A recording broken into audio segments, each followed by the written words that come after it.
Robbie KNOXS. Hello. At Kendall Calling, a beautiful festival out in the Lake District. Nice, isn't it? Thank you so much for joining us. You did a DJ set the other night. How did that go down? Yeah, it was all right. I mean, just to manage expectations, when you say DJ set, it's not like Tiesto. It's like an indie song finishes and I press play on another one. But yeah, it was good. People seemed to enjoy it. It was still busy at 2:30. So, what was the song that went off the most? What song did the crowd proper get? Surprisingly, Carly Rae Jepsen, "Call Me Maybe." Oh, wow.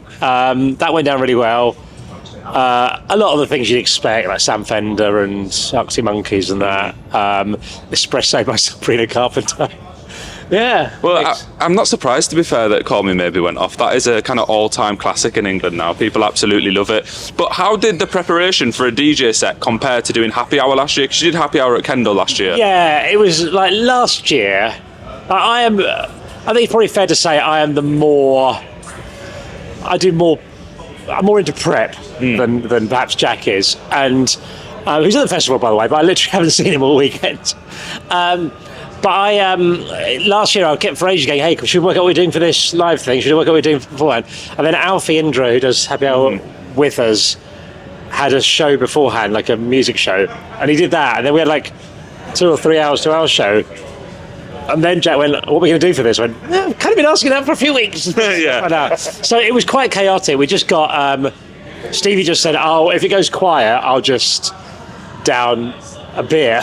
Yeah. So he had about 7 pints, and then was just hammered for the rest of the day. But it wasn't, I don't think it was good, but everyone there seemed to enjoy it. But we had our best thing I've seen at the festival. We went, you should go and see some more things then, because... Yeah. No, I'm sure it was still amazing, and that's part of the fun of a podcast, isn't it? It doesn't really matter, even if it's just a great conversation that's completely random, especially if Stevie's 7 pints deep. Yeah. I'm sure that... weird. I bet that added to the entertainment. Yeah, people were just cheering anything, and then Jack just... because you'll cheer anything, won't you? And he just mentioned like a serial killer. See if they cheer that sort of thing. People did. It was weird. Yeah. So was this your first time doing a proper DJ set then? Or have you done No, one before? I've done it before.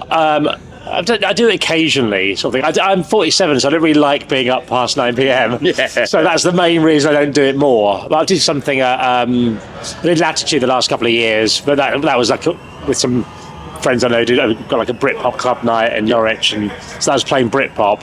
And then I did the Lead Mill in Sheffield last year, so that was quite indie. But this is like quite nice because it's a festival, something to play anything sort of thing, which is quite. I think as a whole, Kendall Calling as a festival is very nice. Like in comparison to some of the other UK festivals, this is like a very serene location as well up here in the Lake District. So yeah, it's really one of my favourites. In fact, possibly a favourite after Glastonbury sort of thing. I love it. I think it's a really nice vibe. Everyone's really friendly. They have a nice mix of bands because my local festival's Latitude, which is nice, but the music's for my age rather than my kids' age. I'd like to go and see all sorts of stuff. So here we've got like Feeder, but then I've just been, before I came here, I was watching some 16-year-olds on the main stage playing, which is good. Yeah. So speaking of Britpop and British artists and everything of that quick question for you. Who would you say is your all-time favourite British artist? Pick a couple if one is too hard to pick. When I was a kid, it was Oasis. Yeah. Like I had the biggest influence on my life. I think that's for everyone. Yeah. And that. God, that's really hard now. It is. Who do I... British. It's difficult to remember which artists are actually British because there's quite a few that band into it that you wouldn't. I tell you, I absolutely love. They're on today's Las Vegas. One of my favourite bands. I think they're brilliant. One of the few bands that can make me cry. Oh wow! Sort of in a good way. Well, it's not a good way. like the first, their first debut album. The first song's about like murder of a child, sort of thing on their album, and there's some pretty sort of serious topics in there, but the most beautiful melodies and voice and stuff like that. So yeah, really good. Yes, we'll go with Las Vegas then. Yes, yeah. They're on it just before Gary Neville and Tim Burgess. So what do you think of Gary Neville and Tim Burgess doing a DJ I think it'd be great. I know Tim Burgess from Scran. I just bumped into him at Tim's Diner a minute ago having a chat there, and I forgot he was doing it. I said, "Are you up to anything today?" He goes, "I'm DJing with Gary Neville." Of course. But yeah, I think it'd be good. Like I think it'd be funny. I bet Gary Neville's got some tunes. Yeah, I bet he's put a lot of time and effort into that. I'm really intrigued to see how that DJ set goes. I think that's everything I've seen from Kendall on socials and people posting about the festival. Everyone's just really excited to see what happens with Gary Neville. I think it'll be absolutely rammed, and the advantage is Las Vegas is on before in that venue, so you can just get in there for that, stick around and watch that. It does clash with Feeder though, and I really want to see Feeder. Yeah, that's a difficult decision. But on Kendall, I've had a really good food experience here, and I kind of class you as a bit of an internet food connoisseur, especially with the sausage roll videos, etc. You've found the best ones in the UK, and I wondered, what is your go-to festival, Scran? Okay, it can be very hit and miss. Even here, I think it can be very hit and miss. I always like to, if possible, see things coming out, so you can get a guide. Like the ones that there's loads of are normally shit. Like the ones that are just there to make as much money as possible at festivals. Like you try and go for something that's sort of an independent sort of thing is quite good. Pizzas can be quite, if it's like a wood-fired pizza thing, it can be quite hard. They're usually only like a tenner as well. Yeah. Although there was one place that was like £11 for a slice of pizza. Like I think it was a big slice, but that's too much.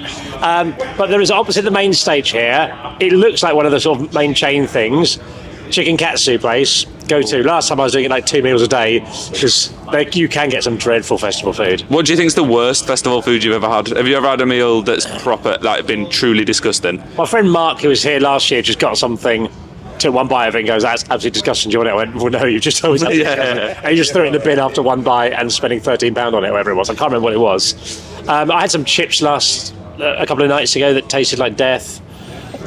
So like eating cardboard. Still half frozen. Yeah, that was from some Greek place sort of thing, but that was going for the chain sort of thing. So it can be tough, but it's just a bit depressing when you buy something for 13 quid. And it's rubbish. It's a hard one to judge because I saw at Download the other week there was a Yorkshire pudding stand that gave like half the festival food poisoning. Like hundreds of people were rushing to the toilets, and it was all from this one Yorkshire pudding stand. But that's usually one of the things that I like at a festival. I usually go to the Yorkshire pudding wrap place, but like from what I saw at Download, there was so many people that got ill from it that it's kind of put me off going back there and trying some food there. Well, Bambino Becky's here, which not at the minute, she has been here over the weekend, and she was saying she'd been at Truck Festival last weekend, and she'd got a contact at the Yorkshire pudding place. She had like some guy on the inside who'd been feeding her free Yorkshire puddings, so she was trying to get hold of him, but he wasn't working at the one that was near there. So I can't name him obviously because I don't want to get him to lose his job. But I want to get to the point in my life where I have a contact for free Yorkshire puddings at festival. Yeah, that's the peak I wish to reach one day. I think so. Yeah, I don't have anything like that.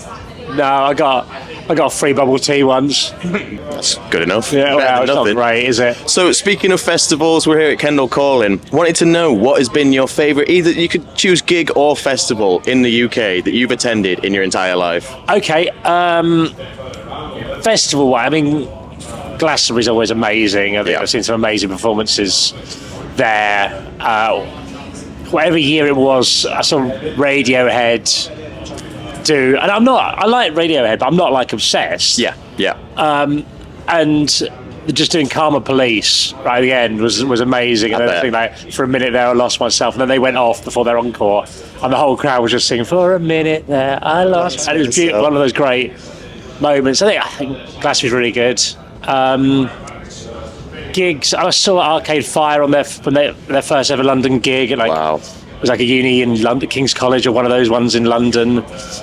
Played Funeral, that was amazing. I saw the Charlatans at Tap and Tin in Medway, a tiny little venue, that was incredible.